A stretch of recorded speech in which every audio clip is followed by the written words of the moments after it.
Bonjour à tous, j'espère que vous allez bien. Donc comme promis, une deuxième vidéo sur comment faire une revue de littérature.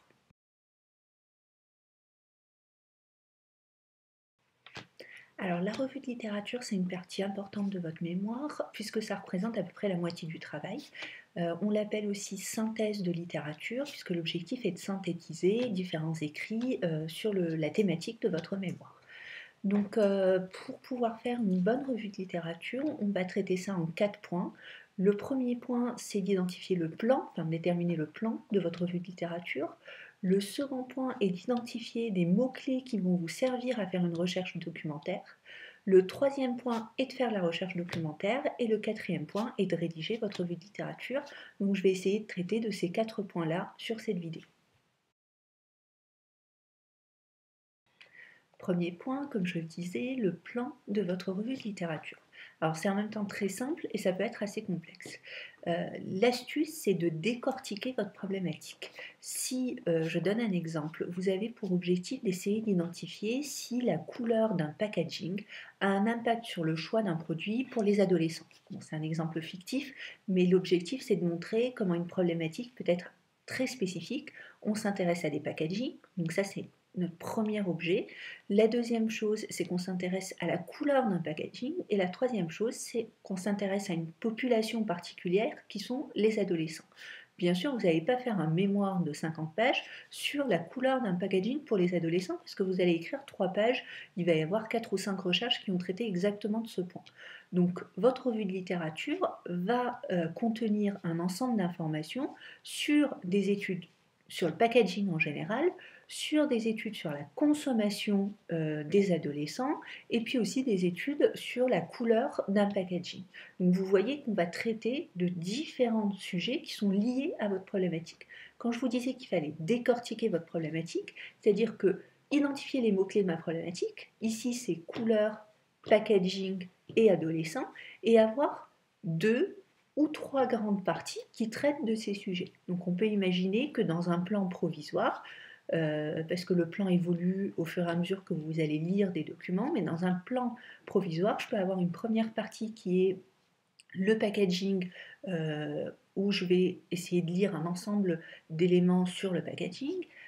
Un deuxième point qui est la couleur du packaging, où je vais spécifier toutes les études qui sont intéressées à la couleur du packaging. Et une troisième partie où je vais m'intéresser à la consommation des adolescents.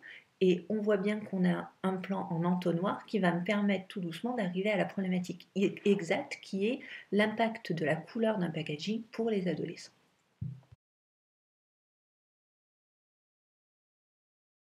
Que de vous montrer concrètement un exemple. Je vous montre l'exemple d'un deuxième mémoire ici, où l'objectif était de savoir si l'e-réputation avait un impact sur l'image de marque. Donc Héloïse Tellary, qui est l'étudiante qui a fait ce mémoire, a divisé son mémoire en 3 parties.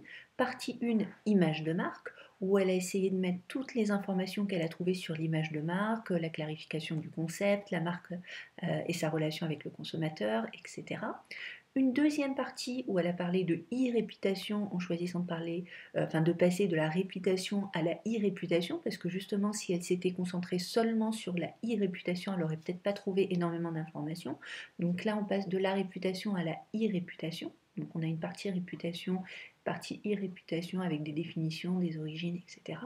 Et puis une partie 3 où je lis ces deux parties pour tomber directement sur ma problématique, c'est-à-dire influence de l'e-réputation sur l'image de marque et les intentions d'achat. Et là, on y met toutes les informations sur l'influence de l'e-réputation et ça nous permet d'arriver à la problématique exacte et aux questions de recherche. Donc on retrouve ce raisonnement en entonnoir, on commence par des choses générales et puis on va tout doucement vers la problématique. Alors il faut savoir que quand on commence à faire le plan à ce niveau, on fait seulement les grands titres. Donc on ne sait pas encore ce qu'on va trouver, ça dépend un peu de la littérature qui va nous permettre de déterminer les sous-titres. Donc c'est tout à fait normal, on commence par les grandes parties et éventuellement par les grands titres. Et à chaque fois qu'on trouve une information intéressante, on l'inclut tout doucement en tant que sous-titre dans notre mémoire.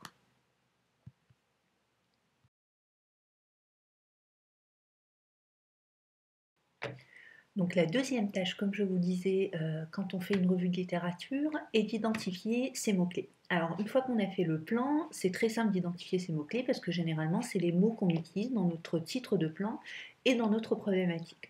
Donc dans le premier cas qui était la couleur du packaging, enfin l'impact de la couleur du packaging dans le choix d'un produit chez les adolescents, bah, c'est simple, on a le terme packaging, on a le terme couleur, on a adolescent, on a choix d'un produit. Dans le cas de l'impact de l'e-réputation sur l'image de marque, on peut faire des recherches sur le packaging, pardon, la réputation, la e-réputation, l'image de marque, Internet, etc. Donc on va identifier une liste de 5 ou 6 mots-clés qui vont être les mots qu'on va utiliser dans notre recherche documentaire. Il faut savoir que ces mots-clés, l'objectif de du premier entretien que vous avez avec votre tuteur, c'est de parler de ces mots-clés et de pouvoir convenir d'une liste de mots-clés qui vont vous servir dans votre revue de littérature.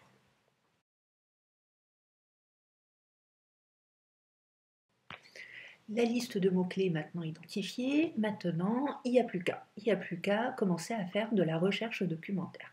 Alors, ce qui est très important, c'est de connaître les sources ou les bases de données qui vont nous servir à faire de la recherche documentaire.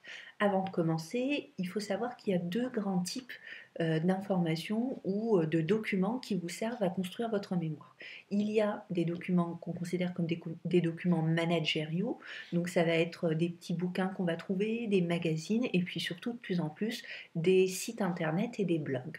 Et l'autre type de documents qu'on va utiliser, ça va être ce qu'on appelle des documents scientifiques ou académiques, qui sont soit des articles publiés dans des revues scientifiques, soit des ouvrages. Alors je vais vous donner quelques infos sur les sources à utiliser pour trouver ces deux types de documents. Mais avant ça, j'ai souvent une question, est-ce que en termes de pourcentage, j'utilise autant de documents managériaux que de documents scientifiques? Pas vraiment. Il faut savoir que plus vous avez des documents scientifiques, plus ça donnera de la valeur à votre mémoire. Ça dépend quand même du sujet, parce que quand on a un sujet très très novateur, il se peut que les écrits académiques ne soient pas encore au niveau, et du coup on n'a pas énormément d'informations académiques sur le sujet, mais néanmoins il faut essayer de trouver au moins un de nos mots-clés sur lequel il y a de l'information et pouvoir apporter de l'information académique, ce qui donnera de la valeur à votre mémoire. Il faut aussi savoir que toutes les informations que vous trouvez sur des blogs ou sur des sites internet quelconques, il faut les prendre avec des pincettes, les vérifier, il ne faut pas mettre toutes les informations telles quelles. Et puis on va surtout les utiliser en introduction ou éventuellement dans des définitions, surtout si c'est des chiffres ou ce genre d'informations, mais qu'on ne va pas les mettre dans le cœur de votre mémoire. Donc information managériale plutôt en introduction ou en conclusion, information plus académique au cœur de votre revue de littérature. Encore un dernier point qui différencie ces deux sources, on ne les cite pas dans le mémoire de la même manière.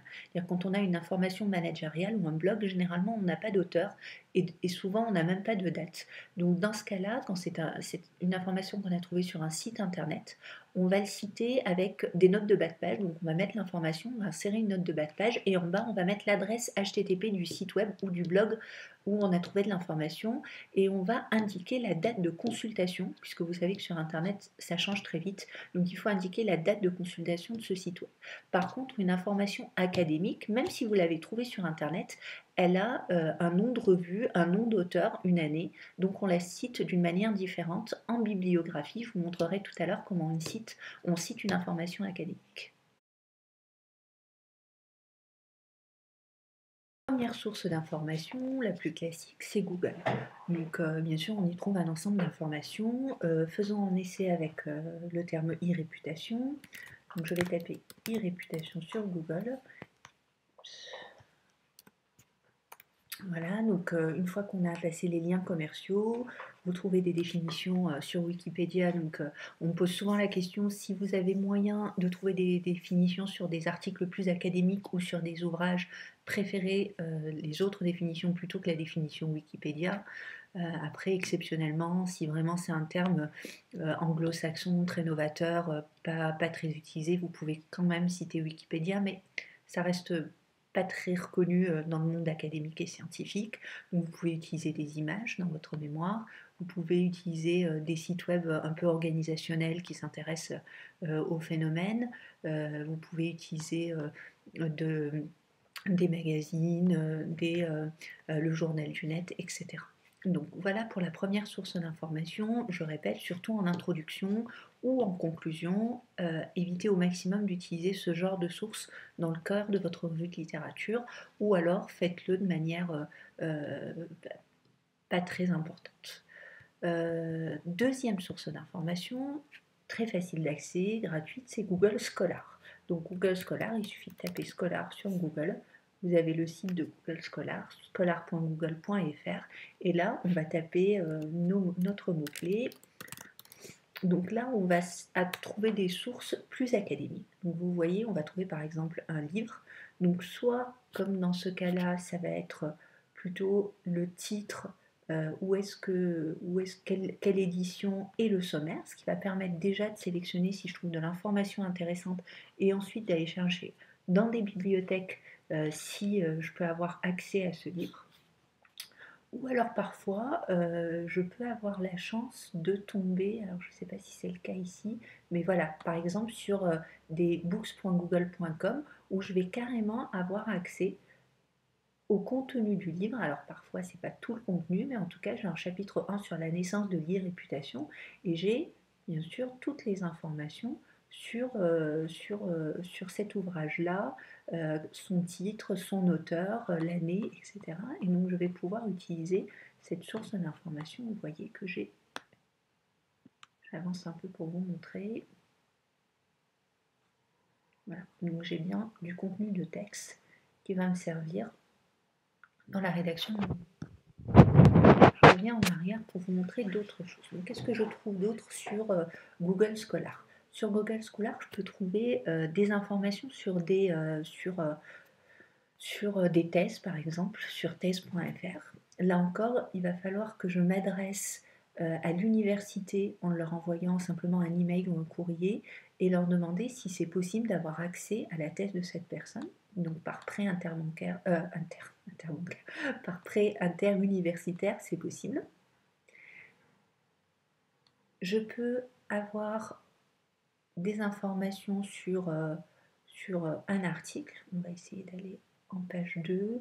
Par exemple ici, c'est un article sur la revue Management et Avenir de l'année 2012, mais je n'ai pas accès directement à l'article parce que généralement les articles académiques sont payants, mais je note quand même le titre et l'auteur et je vous montrerai tout à l'heure une autre source pour laquelle le CE paye et qui permet d'avoir accès par exemple à la revue Management et Avenir.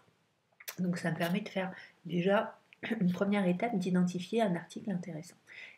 Sauf que parfois, si j'ai de la chance, je peux trouver des articles en .pdf, donc on le voit, est-ce qu'on le voit ici? Livre. J'essaie de voir si en page 3 que j'ai vu le PDF. Voilà, là par exemple, j'ai un article directement en PDF et dans ce cas-là, j'ai accès à l'article. Donc, alors contrairement à vos habitudes Google, sur Google Scholar, vous n'arrêtez pas à la 3e page parce que sinon vous allez rien y retrouver. Donc il faut vraiment fouiller. C'est de la fouille, hein, c'est un travail qui demande du temps pour trouver les articles qui nous intéressent. Voilà sur la deuxième source, Google Scholar. Troisième source, c'est justement une source INSEC. Donc vous allez sur l'hyperplanning, sur Moodle. Vous allez sur Moodle ECE. Vous entrez vos identifiants.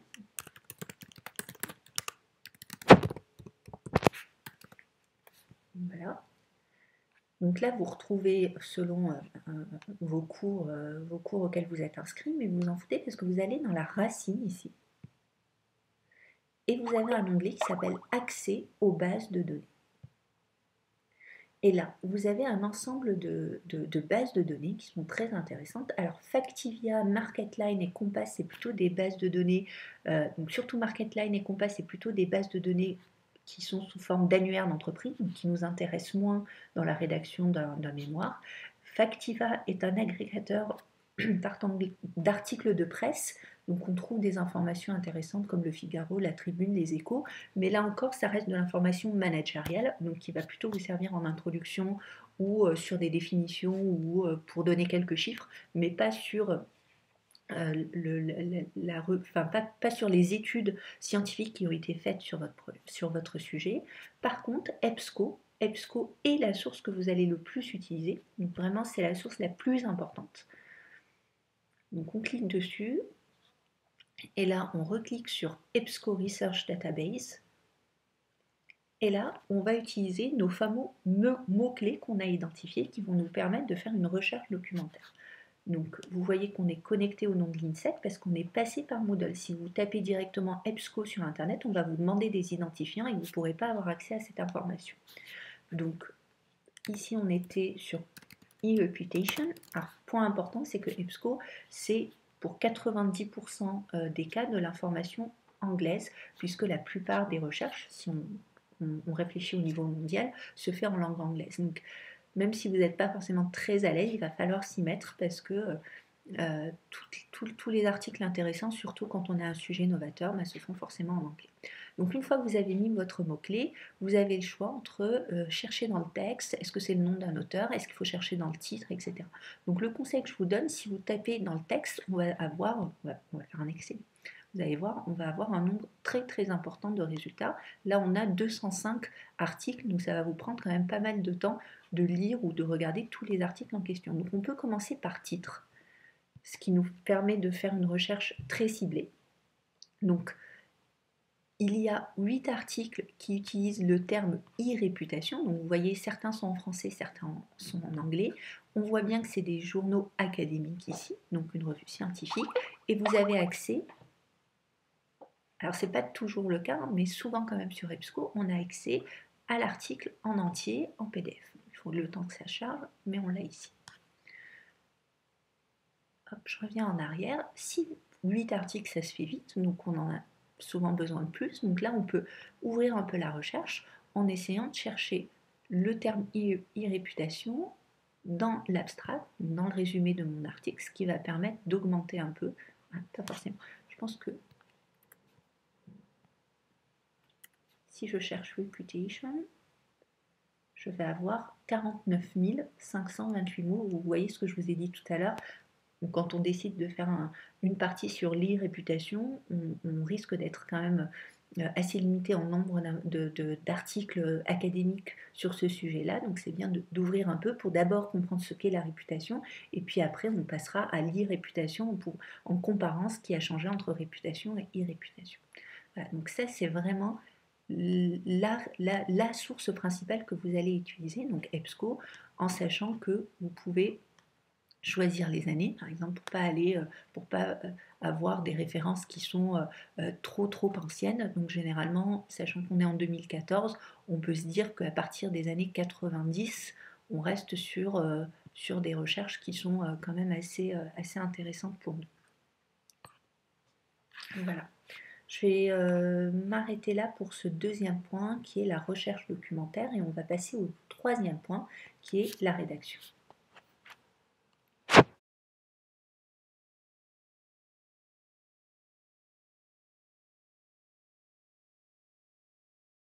Partie, donc vous êtes en stage, vous vous dites allez, j'attaque la revue de littérature, donc la première chose à faire c'est de faire mon plan, donc je commence par une première partie comme vous le voyez ici, ensuite je vais sur EBSCO, je commence à faire des recherches, je télécharge des articles et je commence à lire.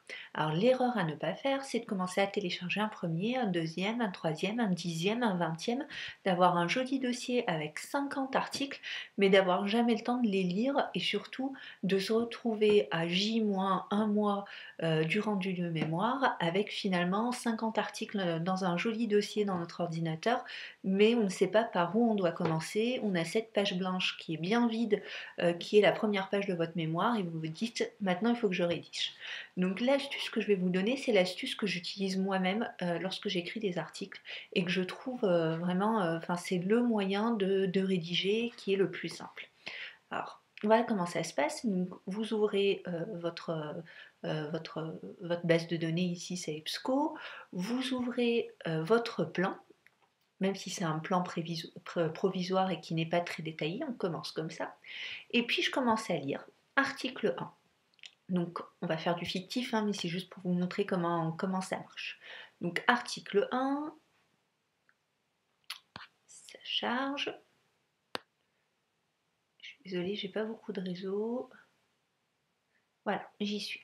Donc c'est un article d'un monsieur qui s'appelle Chou, qui a publié dans le Journal of Internet Business, volume 9 en 2011.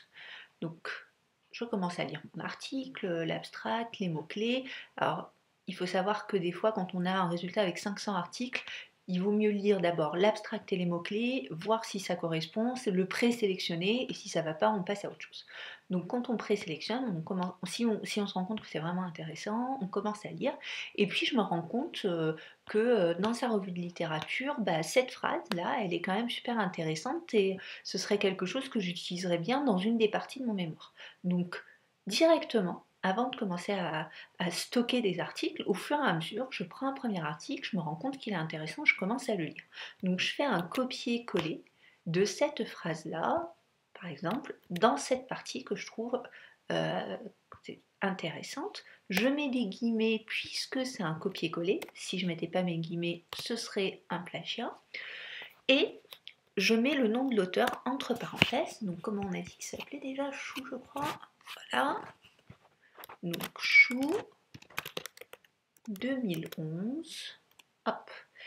Et avant d'aller plus loin, puisque j'ai cité Chou 2011 dans le corps de mon texte, il faut directement que je crée la référence Chou dans ma bibliographie, qui est la dernière page de mon mémoire. Donc je le fais directement, comme ça j'ai pas à le faire à la fin. Donc j'ai une page blanche dans laquelle je vais mettre ma bibliographie. Donc là, il s'appelle Chou. Je prends la première lettre de son prénom, donc c'est S. Année entre parenthèses, donc ces informations vous les trouvez dans le guide du mémoire. Mais c'est voilà la manière de citer. Nom de l'auteur, prénom, première lettre du prénom, année, après titre de l'article. Donc là je fais un copier-coller du titre de l'article. Hop. Ensuite, titre de la revue. Hop.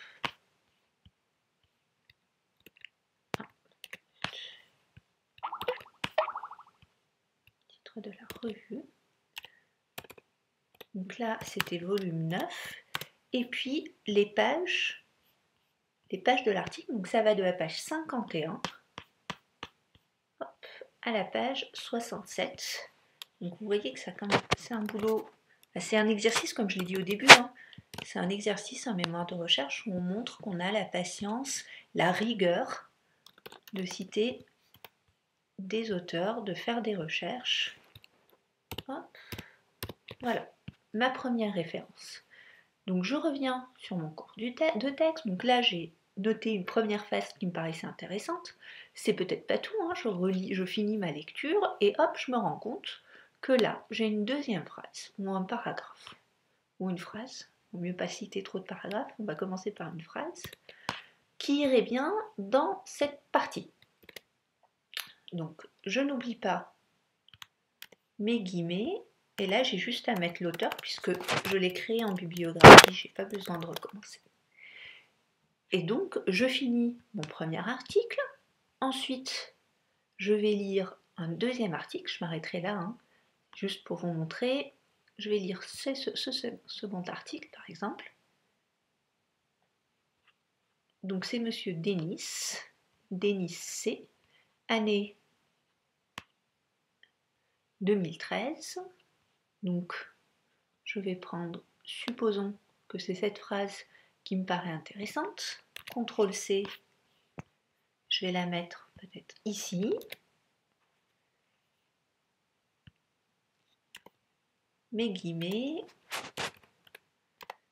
Comment on a dit qu'il s'appelait? Denis M 2013. Bien sûr, hein, après il faudra faire en sorte que la mise en page soit bien faite, etc. Donc voilà la première étape de la synthèse de littérature, sauf que vous n'allez évidemment pas rendre un mémoire comme ça avec un ensemble de guillemets. Une fois que vous avez fait ce travail, l'intérêt de ça, c'est de ne pas commencer avec une page blanche. Quand vous allez commencer à vous dire, bon j'ai 5, 6, 7 citations d'auteurs différents qui vont bien dans le paragraphe influence de la réputation sur l'image de marque. Je vais commencer à rédiger en me basant sur ces auteurs. Et là, vous allez commencer à rédiger avec vos propres mots en disant, bah voilà, la réputation c'est tel, tel et tel, l'influence a été reconnue par différents auteurs. Par exemple, Chou 2011 indique que blablabli blablabla. De son côté, Denis 2013 pense que blablabli blablabla. Si vous reprenez la phrase exactement de la même manière, vous gardez les guillemets. Si vous changez la phrase avec vos mots mais en gardant l'idée, vous pouvez enlever les guillemets, réécrire, mais quand même indiquer le nom de l'auteur. Et dernier point important, on a l'impression que dans cette partie, finalement, on n'apporte rien, donc on a envie d'écrire notre avis. Surtout pas. Vous donnerez votre avis en conclusion, vous pouvez le donner en introduction. Une revue ou une synthèse de la littérature, c'est juste un travail qui a pour objectif de confronter les écrits, les auteurs, de définir, de faire une bonne recherche. Donc plus vous avez de références, et mieux c'est. Et plus vous citez de personnes, et mieux c'est. Vous n'avez pas forcément à donner votre avis, vous pouvez classifier en disant ces gens-là vont bien ensemble, ils pensent la même chose, ces gens-là pensent autre chose, mais vous n'avez pas à dire monsieur a raison ou monsieur a tort. C'est pas le travail demandé dans une synthèse de littérature.